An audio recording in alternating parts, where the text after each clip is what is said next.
Good afternoon, everyone. On behalf of AIPPI's Young Members Committee, welcome to today's joint webinar with ASIPI on artificial intelligence and copyright. This session is part of the continued collaboration between AIPPI and ASIPI under our Memorandum of Understanding, an agreement that encourages meaningful projects like these led by young professionals. At AIPPI, the Young Members Committee brings together practitioners under 36 to exchange ideas, grow professionally, and contribute to the future of IP globally. We're proud to support platforms that foster critical thinking, fresh perspectives, and cross-regional dialogue, like the one we're having today. Now, I'll pass it over to my colleague Diego, who will speak on behalf of ASIPI Joven. Hello, everyone. Thank you, Blanca. At ASIPI Joven, we share the same enthusiasm. This webinar reflects our core mission, creating opportunities for young professionals to learn, connect, and lead within the IP community. We believe in action, inclusion, and professional development. ASIPI Joven seeks to be more than a working group. It's a community that empowers young voices across the Americas. We aim to generate action through workshops, webinars, podcasts, and resources that add value, and we are committed to acting with dedication, professionalism, and enthusiasm, strengthening intergenerational collaborations within both organizations. We are driven by the genuine desire to see our young colleagues grow. We're excited to join forces with AIPPI for this joint initiative under the MOU, and we hope it's just the beginning of many more activities to come. Thank you all for being here. And now I have the pleasure of introducing today's moderator, Matias Valenzuela. Matias Valenzuela is a senior associate biochemist and head of the patent department at Covarrubias, an industrial property firm in Chile. Matias is an expert in patent protection matters and strategies for inventions and industrial designs. He has completed several patent specialization courses offered by WIPO, such as the state-of-the-art searches, patent drafting, and the PCT system, among others. Matias' specialties include the pharmaceutical, agrochemical, and biotechnology industries, among other related fields. He specializes and collaborates on the matters related to plant varieties and regulatory affairs. Furthermore, Matias is a member and actively participates in the committees of the following international conferences: International Trademark Association, the American Intellectual Property Association, the AIPPI, and ASIPI. Without further ado, Matias, the floor is yours. Thank you, Diego. Thank you, Blanca, for the introduction. And good afternoon, everyone. Thank you for joining us for today's panel discussion on artificial intelligence and copyright case law. Where are we now? First of everything, as you may know, artificial intelligence systems increasingly create, transform, and replicate content and arising complex and sometimes unprecedented questions for copyright law. Therefore, this session will offer a comparative perspective across key jurisdictions, examining current trends, major decisions, and possible future directions, exploring how different the legal system are addressing the intersection of artificial intelligence and copyright. What means this for practitioners, creators, and policymakers are worldwide. We will begin with an introduction of the speakers. Then they will give their presentation on their topics, and if time permits, we can take a few questions at the end of this conversation. That said, today we are fortunate to be joined by distinguished legal experts who will provide an overview of the rapidly evolving legal landscape surrounding artificial intelligence and copyright. Our first speaker is Andrés Rodríguez. from Colombia. He is a corporate counselor at EdTech company called Anthology and has over 9 years of experience advising clients across different sectors in intellectual property, technology, entertainment law, and commercial law, including mergers and acquisitions. He holds a Bachelor of Laws from Universidad del Norte in Colombia and an IP Master of Laws from the University of New Hampshire, earned through ASIPI, the Inter-American Intellectual Property Association. That was on a scholarship where he was awarded with the Franklin Pierce Center of IP Excellence Award. Mr. Rodriguez is a former researcher at the Center for Artificial Intelligence and Digital Policy. He's a professor, columnist, and international speaker on IP and data protection matters. The second speaker is Chiara Arena. She is an Italian lawyer specialized in copyright and information society. She's a information society service provider liability. She has experience in mediation, arbitration, and litigation before civil and criminal courts. After practicing in several law firms in Milan, she is now a sole practitioner who also serves as a legal consultant to the Motion Picture Association from Europe, Middle East, and Africa, EMAA. Chiara holds a Bachelor of Laws and a Master of Laws from the University of Pavia, where she graduated cum laude in 2020. Chiara is also pursuing a PhD on copyright and artificial intelligence at the University of Pavia. Chiara obtained her master's degree in intellectual property at the University of Turin in partnership with the World Intellectual Property Organization in 2023. She has published articles on several IP topics and given speeches and conferences and courses in her field of expertise. It is important to know that Chiara is a proud member of the AIPPI Italy, particularly in the youngest member group, and from this year, she is part of the Young AIPPI Members Committee. So before starting, it's important to mention some housekeeping parameters in this presentation. First, this webinar will be recorded.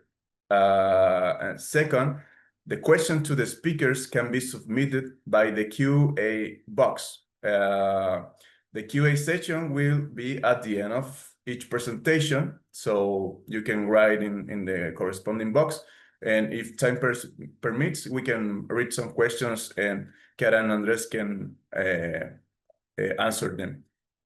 And finally, there is a brief survey after the webinar. So we will really appreciate your feedback after this webinar is finished. So that said, I'll leave you with the presentation by the expert Andres Rodriguez, followed by the presentation of the expert Chiara Arena. Thank you, Mati, for the presentation, for the introduction. I will start sharing now my screen. If you could please confirm if it's sharing. Yes. Yes, perfect. Perfect. Okay. First of all, I want to give good morning, good afternoon, good night to everyone that is present here. We hope that this session will be really interesting for you and you can keep and you can obtain a new knowledge regarding the topic that is AI and copyright case law. Where are we now? Also, I wanted to give a huge thanks to ASIPI and the AIPPI for giving young lawyers, now Chiara and me can still be considered young, within the sphere and space to talk about where this interesting topic is going. And obviously to Chiara, my co-panelist on this matter, because we are going to try to assemble and discuss many topics that within an hour of time are almost impossible, because these type of topics could give us rise to many different sessions. So first, I wanted to start by discussing the US perspective, and Chiara will be talking about the Europe and APAC perspective. So where are we now in terms of copyright and AI? I think it's important to start with the number of lawsuits that are currently in place. So as of July 7th, we can see that in the US, there are a total of 47 lawsuits has been filed. This represents the significant legal activity in recent times and the necessity that authors and copyright holders have had in order to protect their interests against AI companies that have used their protected works in order to train their LLMs, generative AI tools, and so on. So out of those 47, three were voluntarily dismissed. So therefore, still 44 active, and there are two lawsuits currently on appeal in different circuits: the Reuters versus Ross Intelligence and the Dowan versus GitHub.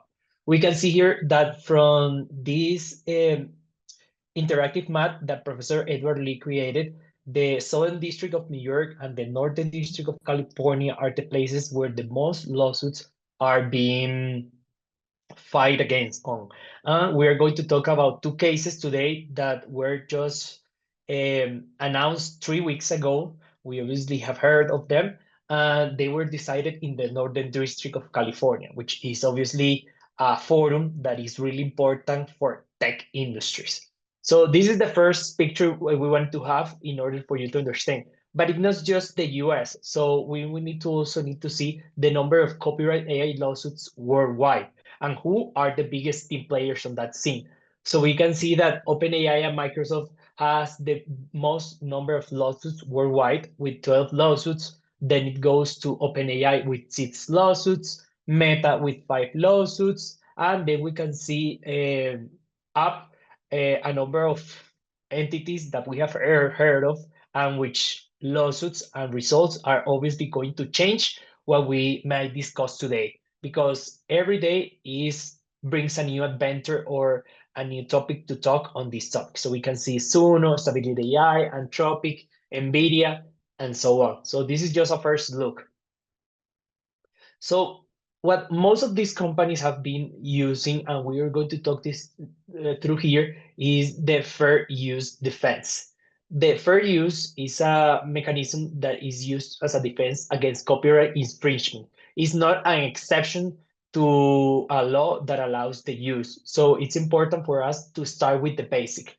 So we're going to talk here about some of the factors that this test applies in order to know if use that it might be considered infringement can be considered first under the sphere of the act. It's important to know that fair use is not a clear rule. It has to be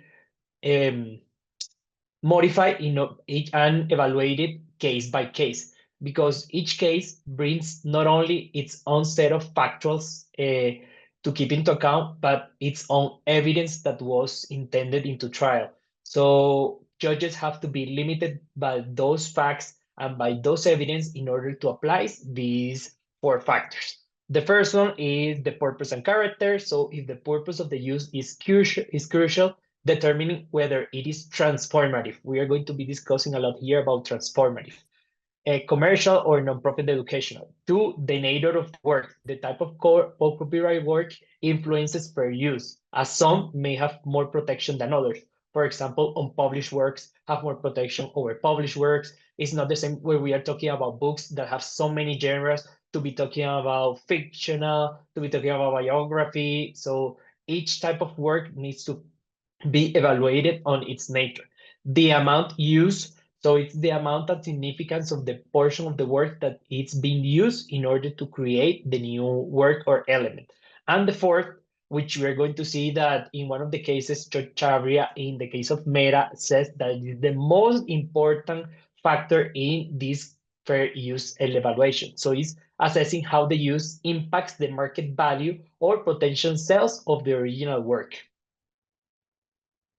So I think we have the opportunity now to discuss two cases that brought to reality what we have been discussing over the past 2 years when we first had the the U.S. Copyright Office reports in its three stages, in its three formats, the discussions that have been having in intellectual, doctrinal, academical level. So now we can start to put more into reality what we have been discussing. So BART versus Anthropic, it's a case where three uses were evaluated. It's important to know that fair use needs to be evaluated in each of the uses that is being identified on the case. So here, what happened? First, Anthropic downloaded more than 7 million copies from what we can call shadow libraries. This is piracy books or piracy sites like Books 3Ls, libgenb, and PNB. I'm going to jump in and I'm going to say that the court stated that this use was not fair use. Second, Anthropic purchased books, copyrighted books, some overlapping with the ones that it had already obtained for the piracy book. It turned off the binds, scanned every page, and sorting in digitalized searchable files. So that was determined to be fair use. And three, use various sets and subsets of digitalized book to train its LLMs under development to power its AI services, mainly cloud. So this open up a fair use debate. So are these uses fair use or not under Section 17 of the Copyright Act? We can see the answer then. And I wanted to start by saying something because it's important to know that even though we are going to talk about two cases that many will think benefited the AI companies like Meta or Anthropic, I think each case leaves something for plaintiffs, authors to keep into mind in order to make more effective lawsuits in the future. So this is the opportunity for authors, lawyers that are thinking of advising authors of analyzing not the errors, but maybe the lack of elements that were in those lawsuits and that the judges themselves point out in order for them to work on them on and maybe get a better result in the future. Because as I said, first use is evaluated on a case by case. So this does not mean that this is going to be the same result for all of the lawsuits that are pending. And which was the objective here for Anthropic, which is important, to create a central library of the books in the world to retain forever. So let's start by each of the uses that were identified in order to see why the court decided on that matter. So first, training cloud to receive inputs and return text outputs. So it was determined that it was fair use. Every factor from the ones that we saw favor the result of fair use, except with the second one, because the nature of the work, these works were themselves copyrighted works that had expressive elements. That's why they were selected. So there's an importance, so that has to go to the plaintiff. Just as a little bit of understanding, and it's good that the Chiara judge, I think it is really trying to provide readers with an understanding of how LLMs works. Books are a more effective training data than picking up sources from the web. Why? Because of the synthesis that the books already provide in the way that they were written, in the way that were structured, and that the way can read it. So that's why books are a better material to train LLMs in order for LLMs to provide the final results. We need to take into account that LLMs have training data that is used as input. That input is analyzed, it's understood, it's repeated on a million times in different sections, so the tool can understand what the meaning is and can provide a different result of the output. So the output is not just mimicking the input, it's not just creating a copy. No, it's creating an entirely new material from it. So the first factor here is, I wanted to start with a quote by the judge. The purpose and character of using works to train LLMs was transformative, spectacularly so. So author talents the inputs and did not allege that the LLM's outputs were infringing. So if they have alleged that the outputs were infringing, maybe, and the judge said, they would have had a different case and maybe a different result. So here the judge starts by saying authors cannot rightly exclude anyone from using their works for training or learning as such. Everyone reads text to then write new text. So in this type of comparison, we can see that the judge tries to compare the human learning to the LLM learning, which I think is a criticism that also Judge Chavia did, because not a human can read a limited number of books in its life and can remember the most important things. An LLM can remember everything from a book and can have the opportunity to absorb the content of many of millions of books in a second. So there's a different type of learning. But in any case, the use itself is transformative, because you take the learning and you absorb it between the LLM, and it gives you different outputs. And the fourth factor, which here was the rejected, it says the rejection of the market deletion theory. Authors' complaint is no different than it would be if they complain that training school children to write well will result in an explosion of competing works. So in short, the purpose and character of using copyright works to train LLMs to generate new text was quite essentially transformative. I try to include many of which it's different in many of my presentations, quotes from the judges, because I think those can give rise to our understanding. So this is fair use. The second one, the digitalized purchase print books. So it was determined that it was first used as established. The first factor strongly favored the results. The third one too. The fourth was neutral. And the second one slightly disfavors. So here we remember that this was the change that the Anthropic buy the books, it scanned them, and it then used them and save them on their central library. So here, the judge is stating that on the factor here, the format changed, what we call from print to digital, itself added no new copies, is storage and search and enabled searchability, and was done for purposes trenching upon the copyright's owner rightful interest. It was transformative. So they stated that the digital copy should be treated just as the purchased print copy would have been. There are some other quotes that you can see from there, but my point here is that this might and this gives a criticize, and it's like, what about the distinction between the material support and the protected content? I think that when we start to see and study copyright law, one of the main principles is you can buy the material where the work is, and you are the owner of the material. You can dispose of the material. For example, I can lend the book to a person, I can sell the book, but I cannot dispose of the rights that are within the works of that book.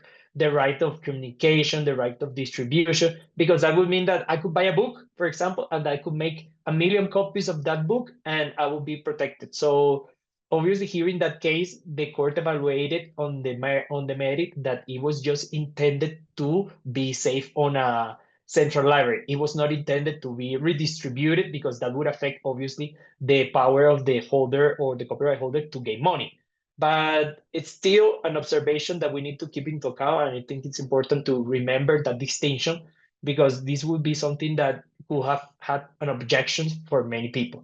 The third factor, that is that for the print library copies that Anthropic purchased and then converted into digital library copies, Anthropic already enjoyed the entitlement to keep its copies in the library. So as the transformer purpose, it is still the same, because it's just keeping the content accessible, and they destroy the print copies. At the end, they just kept one copy. So they replace the print with the digital, and for that, the judge think it goes in favor of the Anthropic. So that's why it's fair use. And the use of pirate copies for a central library, I think this is important, and the court determines if you buy books in order to feed your LLM with training data, you could have done it since the beginning. You use pirate book, and the person who, it says the judge, the person who copies the textbook from a pirate site has already infringed, full stop. So this cannot be measured under fair use. But it later states that, well, if you buy books that you have previously obtained in an illegal matter, then this will not absolve you of liability for the theft, but it may affect the extent of the statutory damages. So this part of the case is going to be decided on the merits, on how it will decide the damages for Anthropic Central Library. So this is something that we will need to keep on. On July 4th, just 4 days ago, Anthropic is seeking leave to file an interlocutory appeal of Judge Absu partial denial or summary judgment on this side. So this is something that we're going to see. Now we are going to jump into the Kedra Bimeda platform. This is first a critic to Judge Alsop's decision, and it's when it comes to market effects, using books to teach children to write is not remotely like using books to create a product that a single individual could employ or generate countless competing works with a minuscule fraction of time and creativity it would otherwise take. This in-app analogy is not a basis for blowing up the most important factor in first analysis use.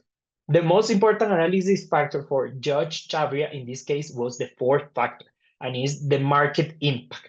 So just to go along, the judge did determine as the first one that the use was transformative because meta downloading of book of data sets was the ultimate goal was to train its Llama AI model. This is a different transformative purpose for what you could get a book. You get a book in order to read it. Llama might use the training data of the book to provide different objective or purposes. It can be for tutoring, translation, it can provide advice. So the LLM itself here, it's not intended to reproduce, or the word that the judge used that I didn't know about, regurgitate, I had to search for it, the text itself. No. It was also determined that the LLM was not able to reproduce more than 50 words from each work, even if you give them what we could call prompts that are intended them to fail or that to show that they are infringed. So there are still safeguards that protect the book from not being completely reproduced. And the goal in here was to have trainee AI model. So this is why there's a transformative use. But I think that the most important factor here was the market effect. The judge called it undoubtedly the single most important element of fair use. It's the market harm that can be described in this case. But the only harm relevant to this factor it calls the judge is the harm of market substitution. Here, in this case, the judge almost likes or would like to decide in favor of the plaintiffs, but it also says that the plaintiffs failed to prove this harm of market substitution because the authors focus on the two first options, because there are three ways that to argue that a defendant could copyings harm the market, or the market would be harmed if the copying were widespread.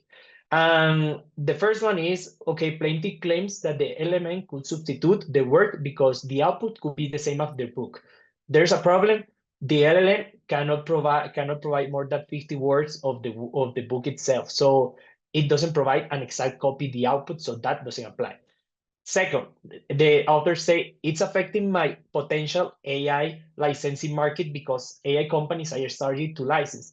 But the problem here in the judge says is legally fair use excludes speculative harm from transformative uses like AI training. So that is not applicable the case. It's a potential market. The third one is the most important one: indirect substitution or market dilution. Even without copying, creating infringing materials because the works or the outputs that are created by LLM are not infringing on the rights of the plaintiff or their works. That kind of work could create so many copies and could saturate the market itself that it would affect upcoming author. It says this will not affect Agatha Christie books already in place, but this can affect the next Agatha Christie to come into light and to earn, because when you have the opportunity to create AI books that are from a same genre or a different one and are cheaper, are more accessible, you can make it for free in order to obtain more access to the people that use your web, well, you reduce the market incentive to pay the creators for the work. So I think this is one of the biggest lessons that we need to take from this case, and is the market dilution needs to be one factor that plaintiffs needs to start to figure how to prove. The problem here is how to prove it. but I think at least there's the door open in order to achieve that objective. So I think that we wanted to first talk about the lessons that have been made from this case in order to know where are we now. I think we have identified certain matters that need to be taken into account.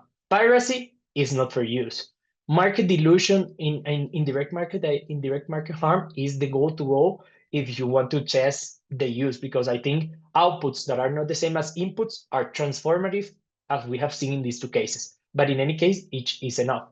So that's the first part that I wanted to discuss. And the second one, I just wanted to touch brief on a case, and is when we are talking about not just a infringement of copyrighted works in AI training, but also what can be copyrightable when it's generated with AI. So we have seen that the US Copyright Office started to reject cases in the beginning with Sorry of the Dawn, and with many recent entrants to Paradise because it was AI generated. But the office has started to advance in its evaluation. And on January, they approved the copyright registration of a work that it was called A Single Piece of American Cheese. Here you can see the before and the after. So why it did protect this work? It was generated with AI. It protected the selection, coordination, and arrangement of elements otherwise generated by an AI generator. So you took let's just say the CEO of the company took the first photo and then started to modify it, what is called imprinting. Imprinting is using prompts to modify elements of AI-generated work. So he used it to include an eye, to put the neck, all the changes that you can see. And all of those changes, the US Copyright Office determined that at the end, it had merit on a certain level of protection. So the AI outputs now can be protected, as we can see, as compilations where applicable. That was something that was already included on the report that we saw. This is something of an extract that we can have just to see later on. What happened yesterday? Just as we are talking about what is happening, we are giving you the latest exclusive here. Yesterday was the Senate hearing on the Too Big to Prosecute, examining the AI industry mass ingestion of copyrighted work for AI training. The presiding was Chair Josh Hawley, the current U.S. youngest senator in the country. You can see some of his quotes below. For example, today's hearing is about the largest intellectual property theft in America. I am over innovation, but not at the price of destroying the intellectual property of the average man or woman of the country. So we can see that Congress is focused on how to deal with this matter. I invite you, if you have the time, to hear about it because they give some good points in both matters.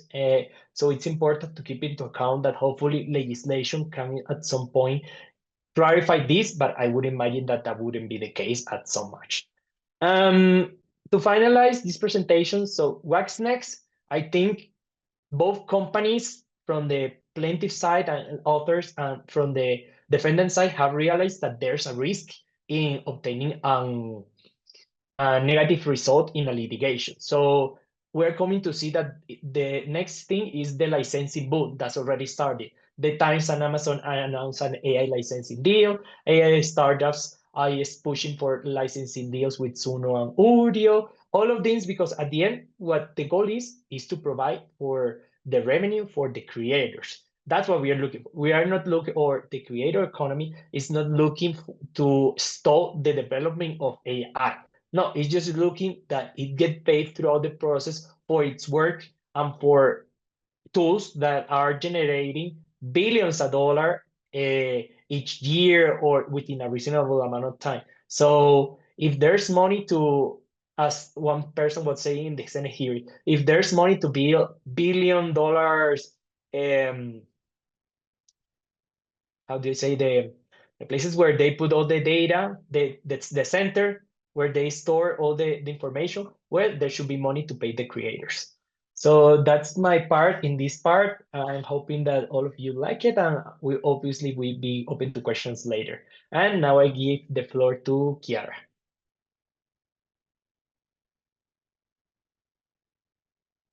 Thank you very much.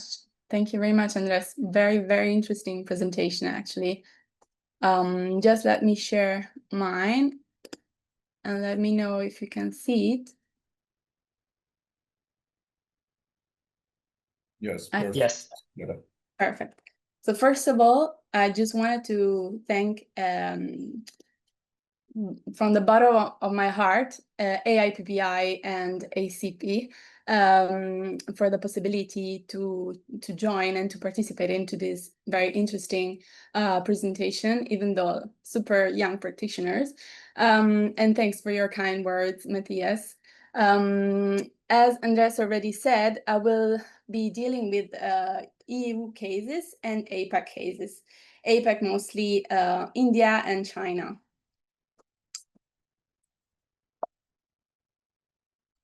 So, so that's the list actually of the cases that I found. But before going deeply into the case law, I just wanted to make sure that everybody is aware that, of course, in Europe and also in India, for example, there is not a fair use exception, let's say, but there is mostly a list of limitation and exceptions, or a fair dealing exception that still bind a bit more the judges, and it's a complete list of exceptions that, for example, in this case, AI developers can look at.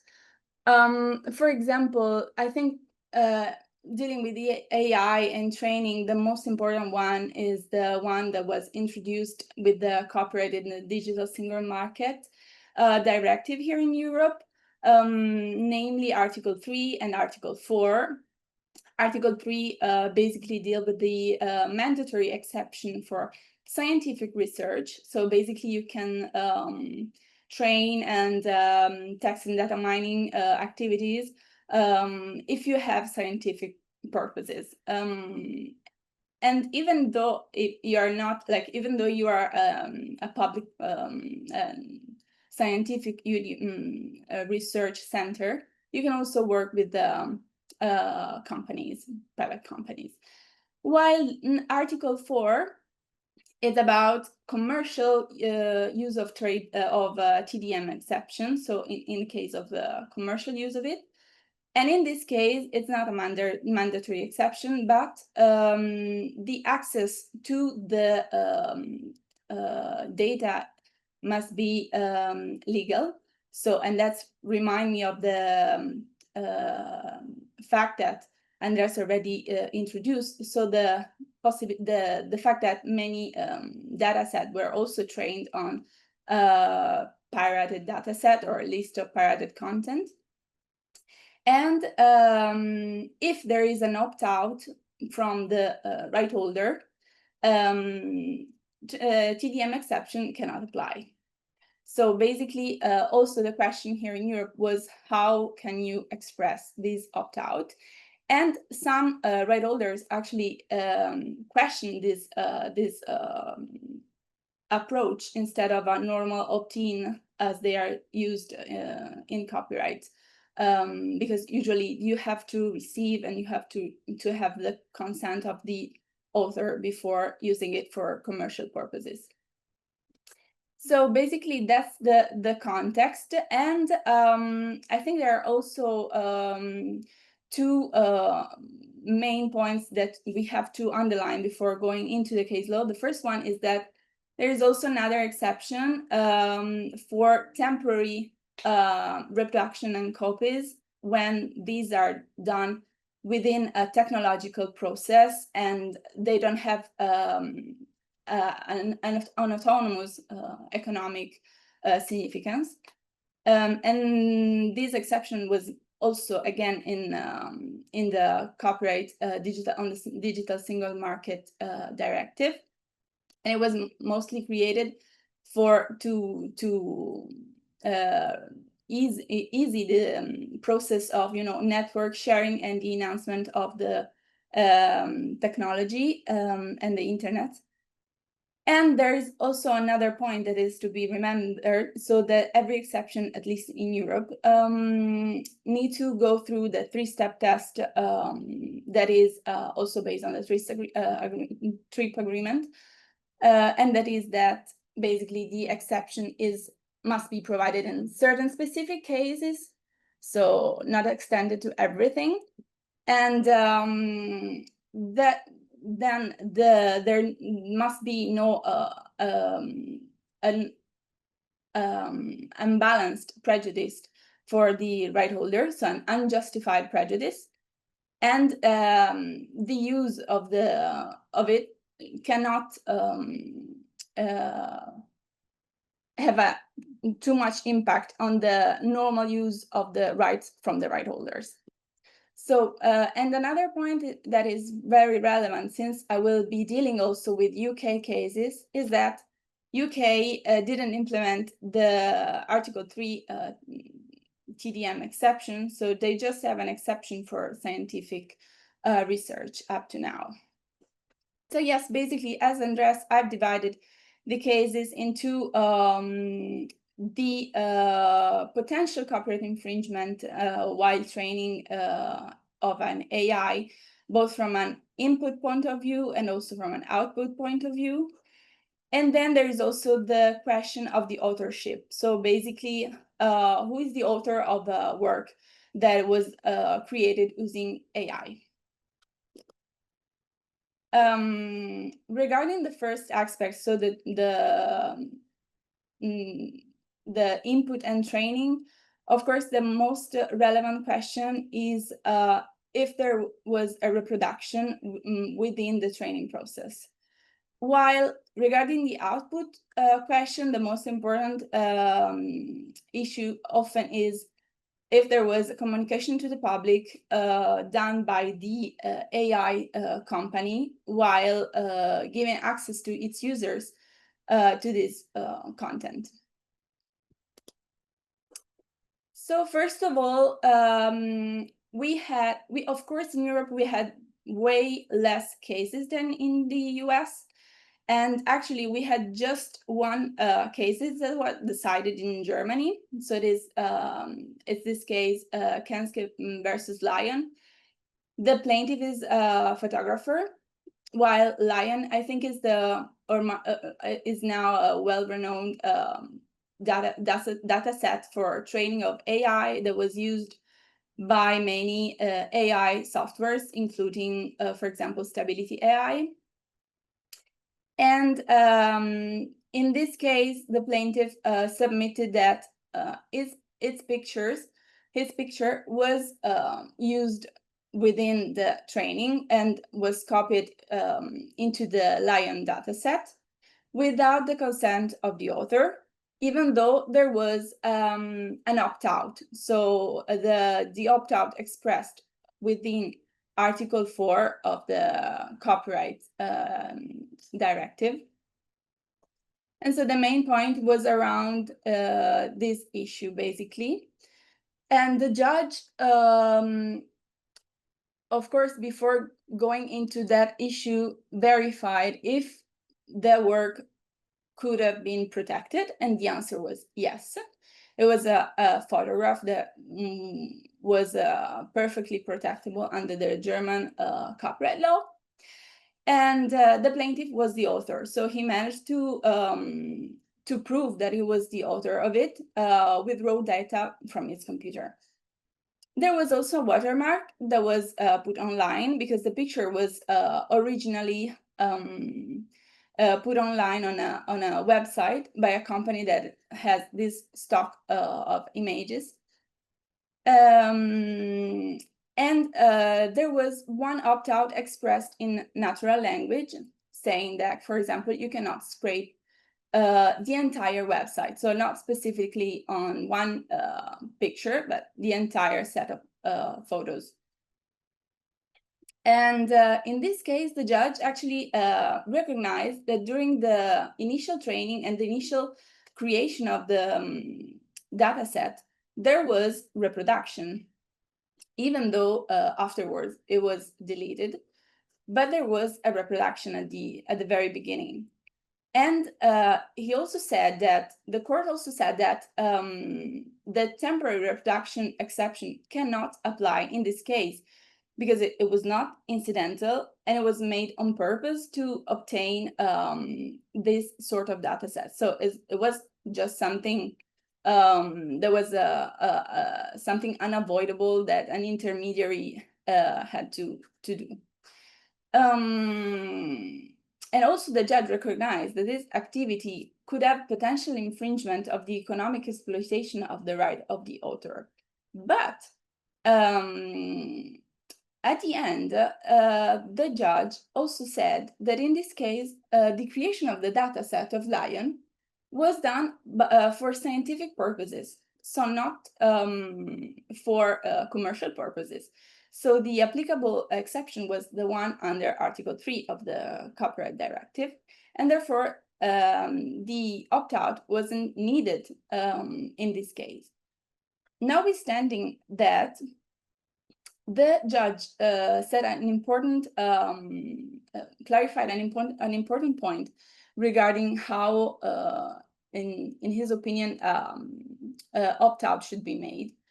So basically, he said that even though to be machine readable as an opt-out, it shouldn't be done only by robot.txt, so files that are readable just by machines, by scraping instruments, but it can also be done with the normal human language, because he recognized that nowadays there are softwares that can easily understand the human language.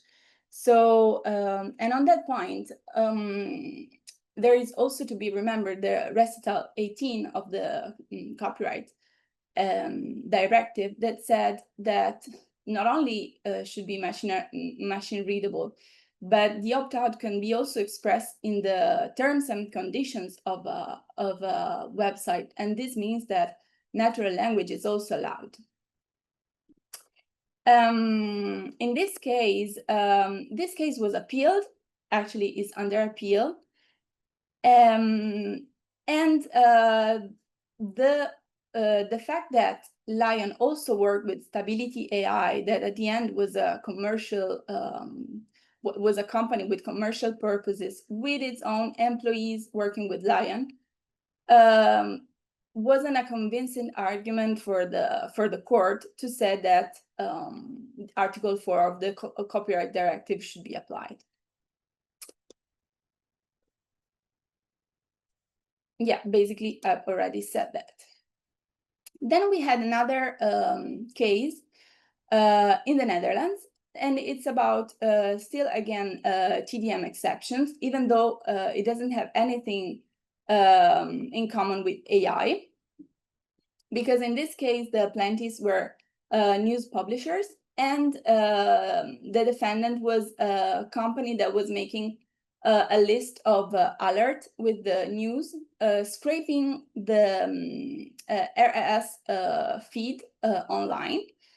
So basically, the RSS feeds are contains the heading of the article and then a small summary, and also a link that is related to the original article where it's located. And so basically, the defendant used these feeds to send to his clients a list of news every day. Well, the publishers actually gave exclusive license to LexisNexis to give access to their content. And at the very beginning, also the defendant tried to find an agreement with the LexisNexis to access this content. But then LexisNexis unilaterally terminated the agreement because they realized that there was copyright infringement, even though LexisNexis didn't join the case law, the litigation. So the main article of the copyright directive that was discussed upon here in this case was Article 15, that gave to the press publisher a new right, so that they have to consent, to express their consent for the reproduction and communication to the public of their articles that are shared online for 2 years. But this right, cannot cover the sharing online of hyperlinks and snippets. So snippets basically are the very short excerpt of a content. And in this case, actually, the court applied the TDM exception, saying that the opt-out was not rendered in a machine-readable means.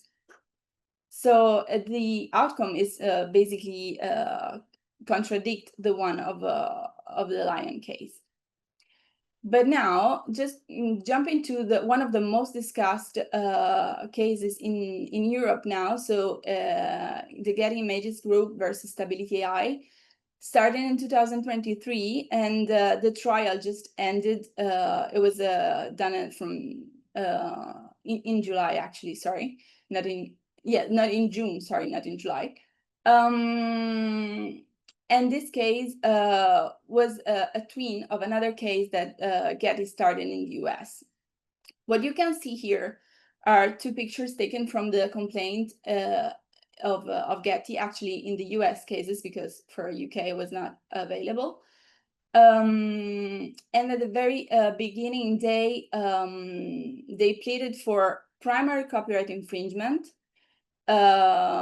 regarding the reproduction of their images while training the AI of Stability AI, and also the communication to the public regarding the output generation. Then also at the beginning, they also pleaded the database right infringement and secondary copyright infringement by introduction in the UK, an infringing immaterial article, and then also the trademark infringement and passing off, because as you can see, there is their trademark that is reproduced on the right, at least kind of. You can understand that the AI machine, of course, knew and was aware of the Getty trademark. So what happened during the trial? First of all, the first two claims regarding the primary copyright infringement were already the subject of summary judgment application from Stability AI in early 2023. And in that case, the judges rejected this application on the basis that not only to the evidence that the court had, but also on the potential evidence that they can see during the trial. This case was not a case that was prima facie going to be not have a possibility of success in practice. So, but during the trial, the plaintiff really used the witness statements of the defendant, that in this case was not enough. So basically, Stability AI pleaded that the infringement, the potential infringement, didn't happen in the UK, because the servers that was used by Stability AI to train its software were not in the UK. And in the UK, there was not an employee that was involved in any sort of downloading process that could amount to copyright infringement for reproduction.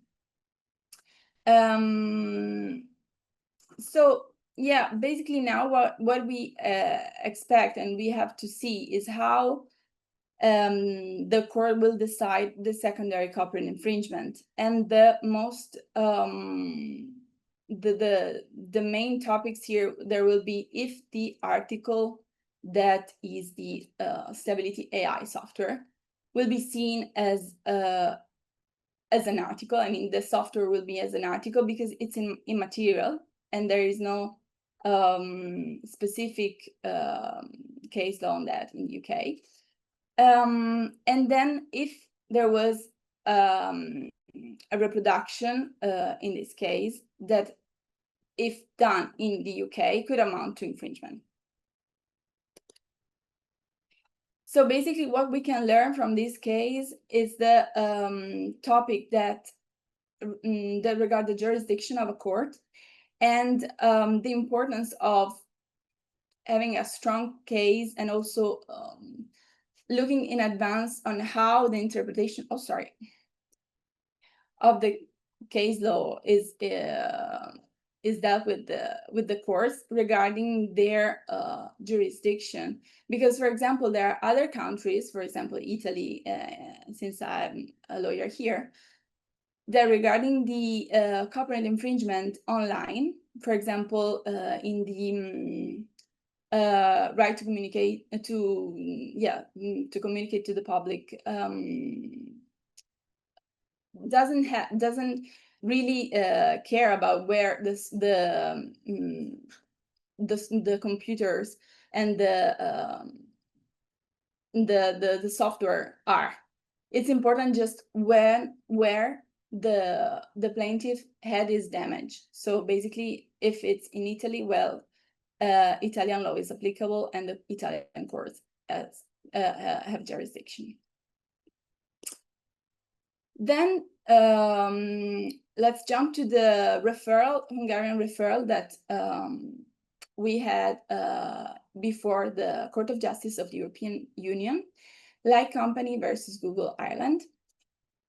What we have now is just the referral, and there is no there is still no decision nor any indication from the general advocate of the court. So basically, Like Company is a company that publishes news online, and in this case, they were able to show to the court that one of their article was available on Gemini as an output. Not the entire article, but most of it, actually. And not only the article, but also potential hallucination of the article. So the plaintiff said that this also could amount to damage to their image and their basically also their reputation.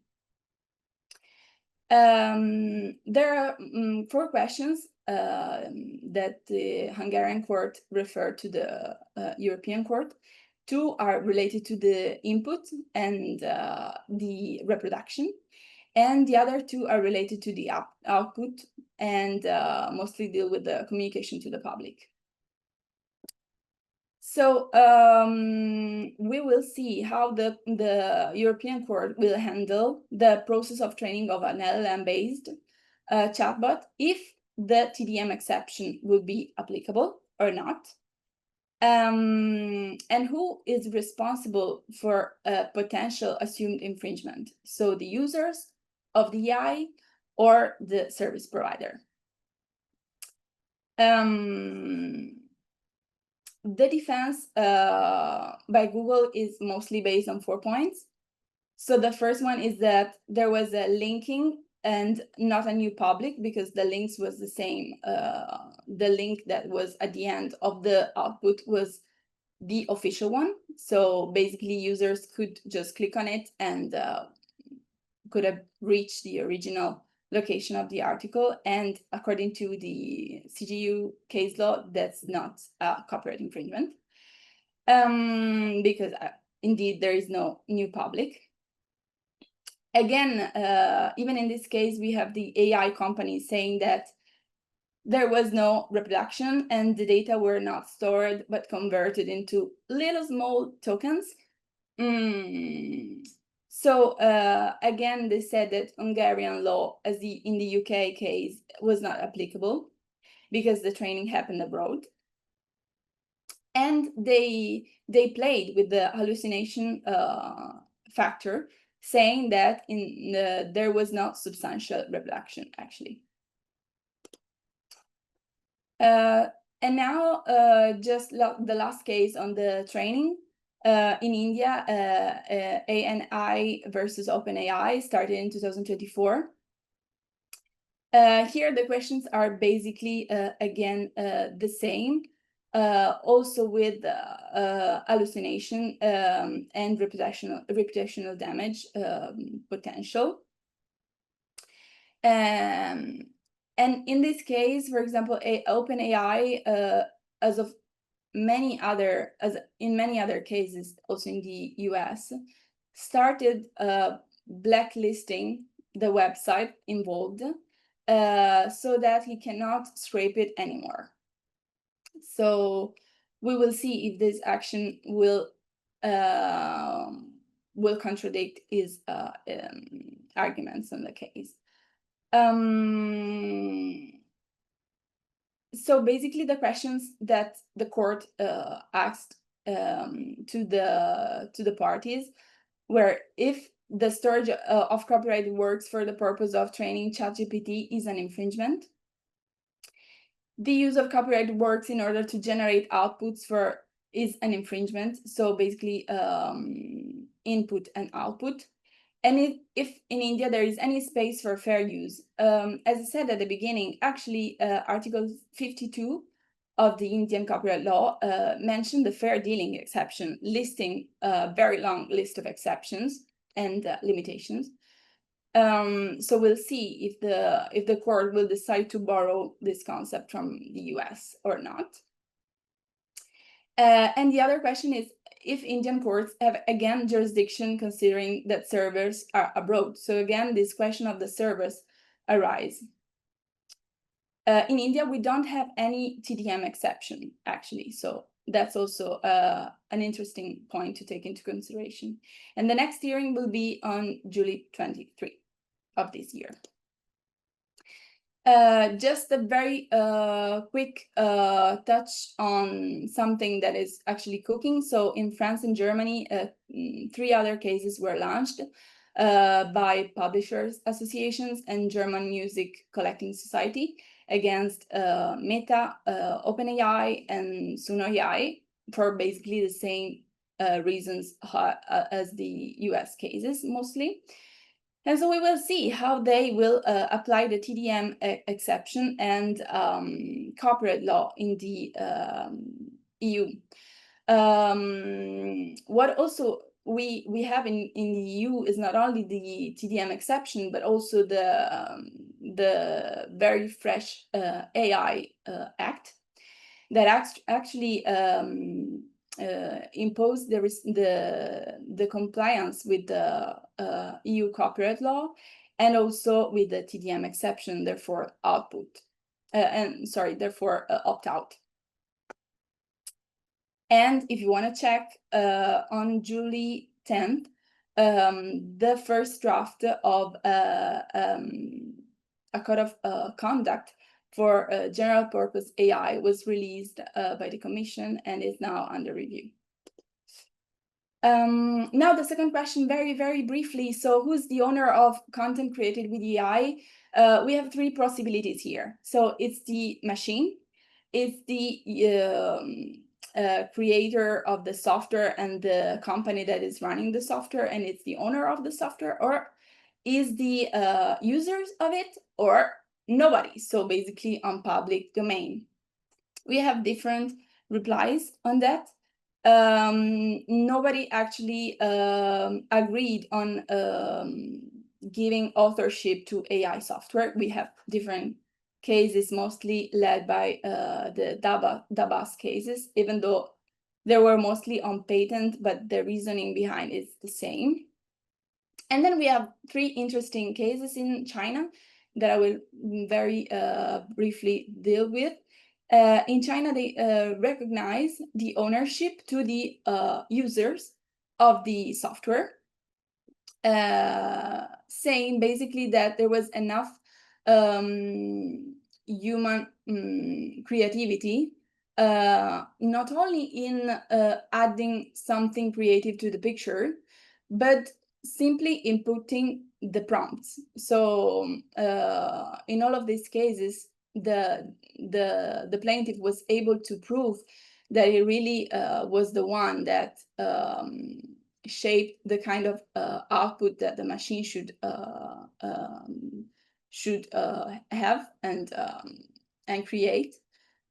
And that was enough, basically. So in the interest of time, I think I have to jump these cases, but I leave it here. In this case, the most well, in this case, I think it's an important. There is an important passage that the court said. So basically, they realize that AI cannot be the creator. At the same time, they have a very practical reply. So they want to stimulate and to allow the development of these AI tools. So they just wanted to apply the actual copyright law to the new tool, treating this tool as what the photograph, the camera was very long time ago now. So basically just a tool for people and natural person to create new things. Even though in this case there will be a time lag. So basically you first input the prompts and the output won't be your the natural person immediate creativity result, basically. This is again one of the most renowned. In that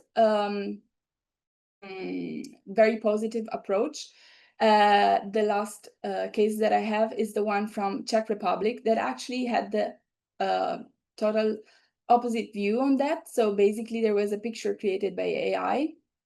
The plaintiff was not able to prove that it was the one that inputted the prompt in the machine. And the court said this picture cannot be protected at all. So it went into public domain probably, in the sense that the defendant could use it without any restriction. That's all. I hope you're not, at least you're less confused than before. And now I leave the floor to Matias. Thank you, Andres and Chiara, for your presentations. Very clear. And we have some couple of minutes left, so the idea is to discuss a couple of questions. So first, for Andres and Chiara, from a legal practitioner perspective, which jurisdiction do you see is taking the most progressive or maybe problematic position on artificial intelligence and copyright law?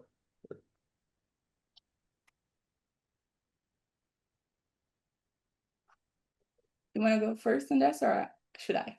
Sure, go. Okay.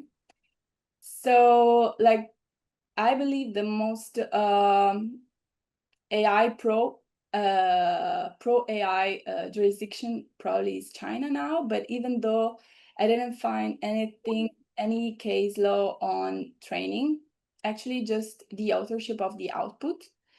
And even in those cases, the court didn't really question whether the output was generated by an infringement behind. So basically the training of the AI in any case had a impact on the output. Even though in some of these cases, so the Lee versus you stability AI was used. So basically the same data set that is taken into consideration into the EU cases and US cases. It's a difficult question to answer, because also in the US there is this very unpredictable, probably, exception, so that fair use. Maybe Europe will have a more protective approach for right holders, but cannot say with the TDM exception, actually. Oh, perfect. I would just say that maybe this will be debatable, but the results that the US is starting to give, it's not only giving clarity as to what can happen, it also is giving options as to what you could do. So I think a jurisdiction that gives you that kind of information will eventually provide you with the tools to give a proper results if you have the correct evidence put into place and the correct factual matters, because it's not about what is the best jurisdiction. Obviously, the US and China are starting to compete. China has their goal to be by 2030 the global power on AI. So that would mean obviously allowing companies to develop in a more easy way, which is why that was the Congress hearing yesterday talking about. But I would think that you will need to see which are the forum that best works for you, because as we can see from Chiara's presentation, in the UK, you can get your case dismissed or tossed out or eliminated because the servers are not there, even though you may have workers, even though you have a legal entity there. So several factors to consider. Perfect. Perfect, Chiara, Andres. I have a second and last question, and maybe we can move forward to the Q&A from the public. But my last question is regarding how should the law firms or the in-house counsel of each company advise their clients regarding the copyright risk when develop or integrate AI system? Do you see any advice that the lawyers can do to their clients, the companies? If you want, Chiara takes this one. I think that the first recommendation would be, please evaluate what kind of data you're going to use. Obviously, you're going to use massive amount of data.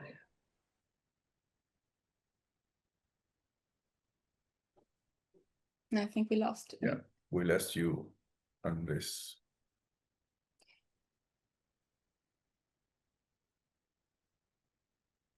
Well, in the meantime, oh, sorry, Andres, we lost you.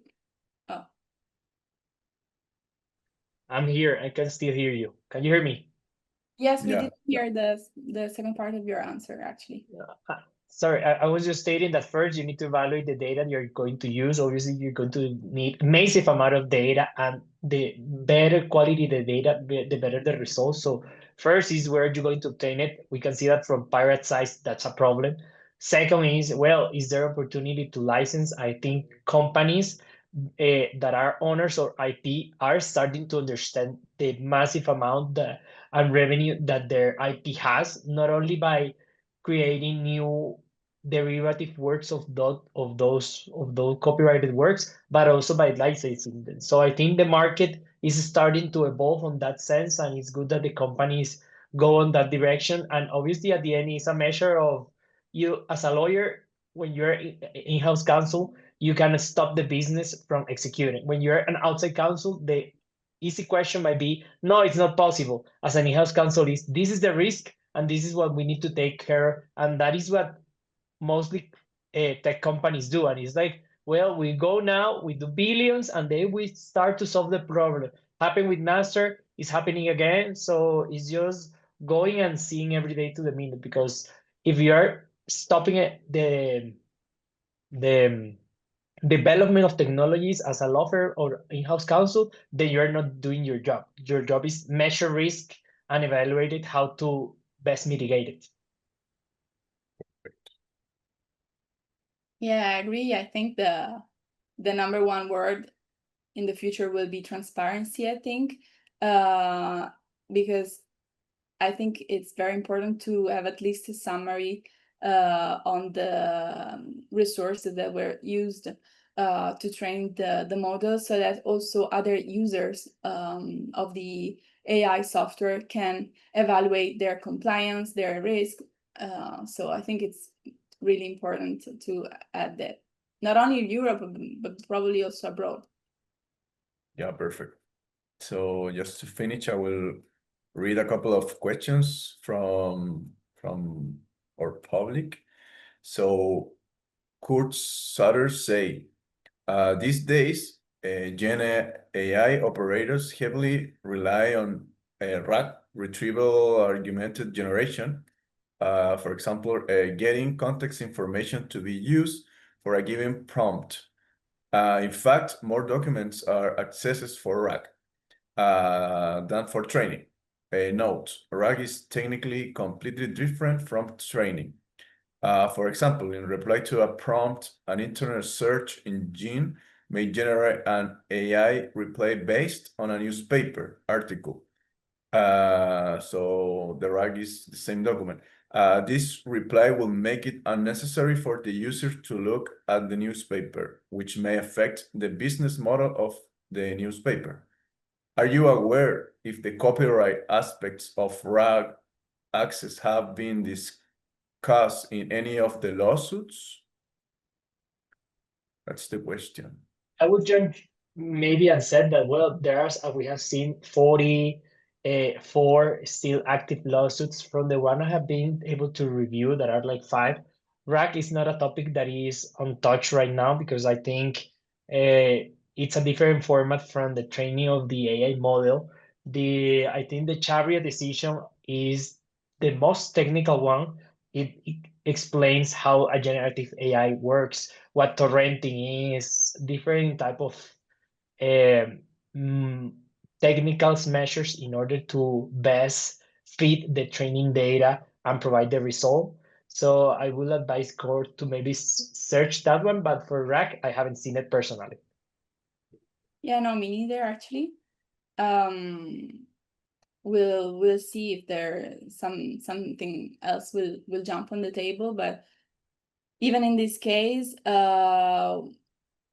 starting litigation, I think one of the most important thing is to have a tech guy next to you that really knows what happened, if there was reproduction, even temporary, because going before the court with a very strong case on the evidence is of the essence. And also I think that regarding the potential substitution with this system compared to the normal way we know the search engine, so basically also an advertisement based word online, regarding the money that a company makes with the especially press publishers using websites and spreading news online. I think the issue that Andres said regarding licenses, licensing in general will also be very important in the future to reach a new balance of interest, probably.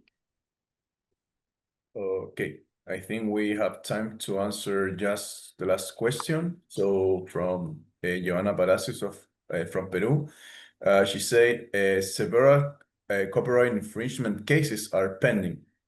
Are you inclined to end the case with a settlement? At what point would you recommend taking the risk of proceeding?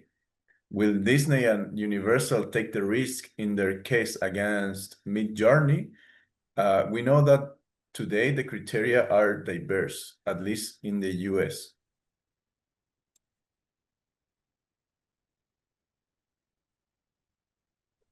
Chiara, if you want, I take that one.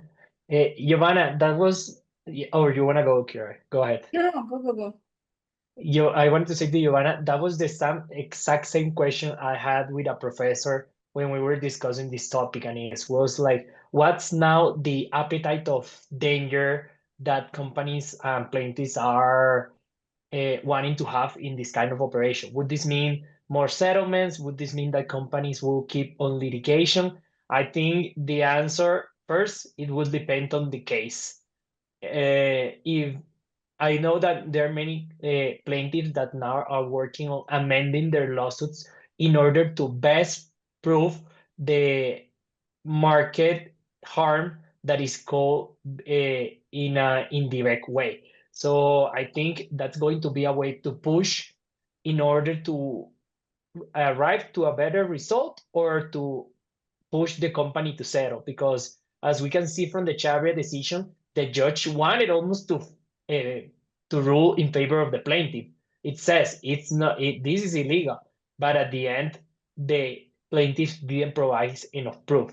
So I think this provides clarity now to the parties as to what they can do, and it will be depending on them. Obviously, companies bigger like Disney and so on doesn't have enough worries about legal fees, spending money and time, but plaintiffs that are smaller, well, they need to think about that, obviously.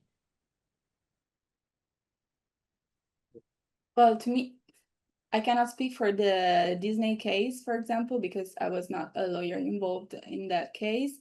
But for me, I didn't see any very strong decision taken, for example, against AI provider. So I don't see from their side something very that can really motivate them to reach agreements. So we'll see probably in the next this year or the next one how the majority of cases will go.